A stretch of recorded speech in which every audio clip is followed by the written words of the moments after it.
The Laws of Ascension, Chapter 84, Armor. Rowan lifts his arm and checks his communications bracelet. He reads a message on it before sighing and standing up. "Where are you going?" Lorik asks him as he walks over to the door. "Sarah, she messaged me a location. Wish me luck, I'll need it," Rowan says while opening the door. "Good luck, don't piss her off more," Lorik shouts as Rowan starts walking downstairs. Lorik follows him down but doesn't leave the dorm. A few minutes later, Vera walks back in with a smile on her face. "What's got you so happy?" Lorik asks her as she sits on the couch next to him. "I found Sarah, and we talked," Vera replies. "Did she tell you she and Rowan are dating?" Lorik asks, causing her to smile wider. "She did, I assume Rowan told you?" Vera asks, causing Lorik to nod. "I was secretly hoping they'd get together," she adds. "Really? So what did Sarah tell you?" The short version is that she was a mix of jealous and scared. She's been worried Rowan might leave her for someone else since he's never gotten close to other women. But seeing Rabbit and you brought all that fear to the surface. Vera replies, causing Lorik to nod happily. "That's just about what I told Rowan. I'm glad I was right about that." "Did Rowan say anything else about their relationship?" Vera asks. "Not really. He told me a bit about their childhood, but not too much," Lorik says before thinking back to the end of their conversation. He sighs before shaking his head. "What is it?" Vera asks, and Lorik shrugs in response. "When are you telling her?" Nixfang asks, speaking into Lorik's head. "Never," Lorik replies, replying with his thoughts. Vera opens her mouth before Lorik's bracelet vibrates. He lifts his arm and turns it on to check it. "What is it?" Vera asks curiously. "It's from Leora. She said that I can come by tomorrow or the day after for her magical beast class. Miss Marwin already informed the guards about me, so I can just walk in." Lorik replies while lowering his arm. "Could I come with you when you go?" Vera asks. "I'm not sure. I'll ask Leora." Lorik replies while lifting his arm back up. "But why do you want to go?" "I'm just curious how a class about magical beasts would be," Vera replies. "Oh, tell her about Emberfang. Wyverns are pretty rare, right?" she adds, causing Lorik to nod. "I'll let her know," Lorik says, typing out a second message. "When would you be heading out for her class?" "Leora usually has it in the morning, so first thing in the morning. I'm not sure when I'd get back, though." Lorik replies as he gets another message. He checks his bracelet before lowering his hand again. "She said it's fine if you come too, and that Miss Marwin would love to show the class a wyvern too." "Great, then we should get to bed. Don't want to be late tomorrow," Vera says with a smile while getting up. Lorik takes a moment to just stare at her smiling face. "Is something wrong?" Vera asks, a little confused by Lorik's stare. "No, just ignore me." Lorik replies while standing up. The two go upstairs before entering their rooms. "I don't think I can deny it after that. I'm in love with Vera," Lorik thinks while lying on his couch. He closes his eyes just for them to open wide with realization. Is this why I was so pissed after Ragna stabbed her? He thinks before sighing deeply and closing his eyes again. His mind races as he thinks back to all his previous interactions with Vera. It takes him nearly an hour to fall asleep. Rowan returns before sleep takes him, but he keeps his eyes closed. Rowan keeps quiet since he thinks Lorik's already asleep. When Lorik wakes up the next morning, Rowan's not in his bed. He walks downstairs and finds him in the kitchen making breakfast. "Good morning," Rowan says in a chipper tone. "Morning, I take it your talk last night went well?" Lorik asks while getting some water. "Not well exactly. It wasn't a fun chat, but we sorted it all out. Turns out you were right. She was jealous," Rowan says, causing Lorik to chuckle. "I know I brought it up, but it's still hard to imagine a jealous princess," Lorik says before Sarah walks into the kitchen. "It wasn't jealousy, entirely," Sarah says before hugging Rowan. Lorik walks out into the living room and looks at his bracelet. He checks the time and sees he has about half an hour before he needs to leave. After lowering his arm, he takes the armor he got yesterday out of his storage ring. He unfolds it before putting it on. It's not a soul-bound item, so he can't put it on instantly like his weapon. It's made to be worn over clothes, so he wears it over his uniform. The armor only covers his chest and legs. Combined with his gauntlets, they cover his arms, but his feet and head are still exposed. "Should I get a pair of boots?" Lorik asks himself while examining it after putting it all on. Chainmail covers his joints like his armpits and the back of his knees. This allows him to move freely while still protecting his joints. The chest plate is made of smooth, shiny metal.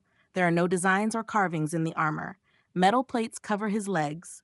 The law of metal can be faintly felt from the armor. The law increases its durability and sturdiness, increasing its defense. Maybe? They'd have to be metallic if you want it to match, Vera says, surprising him. Lorik looks up, having not noticed her sitting on the couch nearby. Yeah, anyway, are you about ready? We need to head out soon, Lorik asks before walking into the kitchen. Vera was eating from a plate of pancakes. He makes a plate before sitting next to her. Yeah, once I'm done eating, I'll be ready. Are you wearing that to the Institute? Vera asks as he makes his plate. I am, if they'll let me. I want to get used to wearing it before fighting in it. Lorik replies before looking around. Where'd Rowan and Sarah head off to? He asks after seeing they're not here. They left for a date. They're going to have a picnic for breakfast. Vera replies. The two quickly finish eating before leaving and locking up behind them. I just remembered, when do you plan to open the Academy vaults? You have 6 tickets now, Vera asks after locking the door. Later today or tomorrow, if possible. I'm still not sure which vault to open, though. Lorik replies. I thought Master said to open the 4th vault. She said there'd be something you'd like in there, right? Vera asks, causing him to smile slightly. Actually, there was a monster egg in there she wanted me to get. She can't tell me what kind, as she's not allowed to tell students what's in each vault. But she said its laws would have suited me. But now that I have Nyx Fang, I don't need to get it. Truthfully, though, I'm thinking of opening the 5th one. I want to see what they have in there. Lorik replies as they get to the gate. They stand in line to pass through, as lots of students leave in the morning. Most of them are leaving to complete their tasks. I want to see what's in there, too. But I only have 1 ticket right now. Vera says with a sigh, We're still first years. You have plenty of time to get more tickets, Lorik says as they pass through the gate. Vera just looks at him with an exasperated expression. Easy for you to say, Mr. 6 tickets, she says, causing him to start laughing. Nyx Fang comes out of his soul as he does. The two climb on her before she takes off. Do you plan on opening the first vault after, or do you want to save your tickets? Vera asks, sitting behind Lorik. I'm going to wait for now. I figure this will give me an idea of what to expect from the vaults. I doubt there's going to be any legendary items in the vault, but I'm hoping there will be at least some low-level diamond items inside. Lorik says while guiding Nyx Fang to the Institute. He knows where it is without needing to look at the map.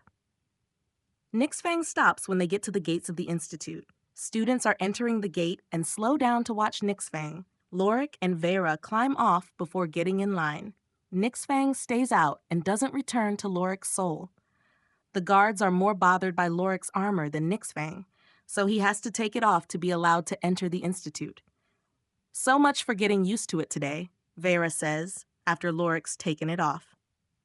The two walk through the gate and find Leora waiting for them. She finds them quickly by seeing Nyx Fang over the crowd coming in. Good morning, you 3, Leora says while walking up to them. Good morning, Nyx Fang says while licking Leora's face. Leora laughs before petting her and rubbing her face against her fur. Traitor, Lorik tells Nyx Fang, who's too busy leaning into the pets to bother replying. Well, come on, you need to get there early to go over everything, Leora says while pulling away from Nyx Fang. When do you have your magical beast classes today? Lorik asks as they walk. Why are you asking? Don't you already know with your informant? Leora asks back. Actually, no. They were locked up, remember? Before that, she was busy with another job, so I don't actually know what classes you have or when they are now. Lorik replies. How about you keep things this way, and I have magical beast classes first today? Leora replies. Don't count on it. She'll be back to work soon. Lorik replies.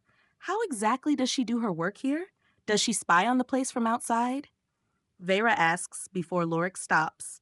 He turns around quickly before jumping up. He manipulates his gravity to float a few feet above the ground. Just as he does, a woman lunges past where he was at an alarming speed. She stops and turns around with a pout on her face. Ah, Lorik, why'd you jump? Like she says as Lorik slowly falls back to the ground, The woman is Rabbit, and she's wearing the Institute's uniform, the same uniform Leora is wearing. Why'd you use your law to come at me, Rab? Lorik asks back, causing the woman to smile. Rab, is that a nickname? She asks happily. No, it is not. I just don't know what your actual name is, Rabbit. Lorik replies, causing her to pout again. Have I never told you? Rabbit asks herself quietly before shrugging. Anyway, my name is Thalia, Rabbit adds. Really? That sounds so normal. Lorik says, causing her to punch his shoulder. So is Lorik, she says. Yeah. And? Lorik replies, causing her to stare at him. She stares at him in bewilderment for a moment before laughing. Anyway, Thalia, I'm here on business. I have to go, Lorik says before walking away. What kind of business? I should guide you as a student of the academy. Thalia replies happily. You're a student here? Leora asks in shock, causing Thalia to nod proudly. They think I'm some big-shot noble's heir from another kingdom. It's pretty nice getting treated so nicely. They don't even complain when I miss classes as long as I get my work done. Thalia replies while walking next to Leora. Lorik and Vyra walk behind them. Anyway, where are we going? She asks. We're going to the Magical Beasts class. Marwyn is going to borrow Nyx's Fang and Veyra's familiar. Lorik replies, causing Thalia to smile wider. Perfect. I have my Magical Beast class now too, so you can't use my class as an excuse to send me away, Lorik, she says, causing Lorik to sigh. How did you know I was going to do that? He asks, causing her to laugh.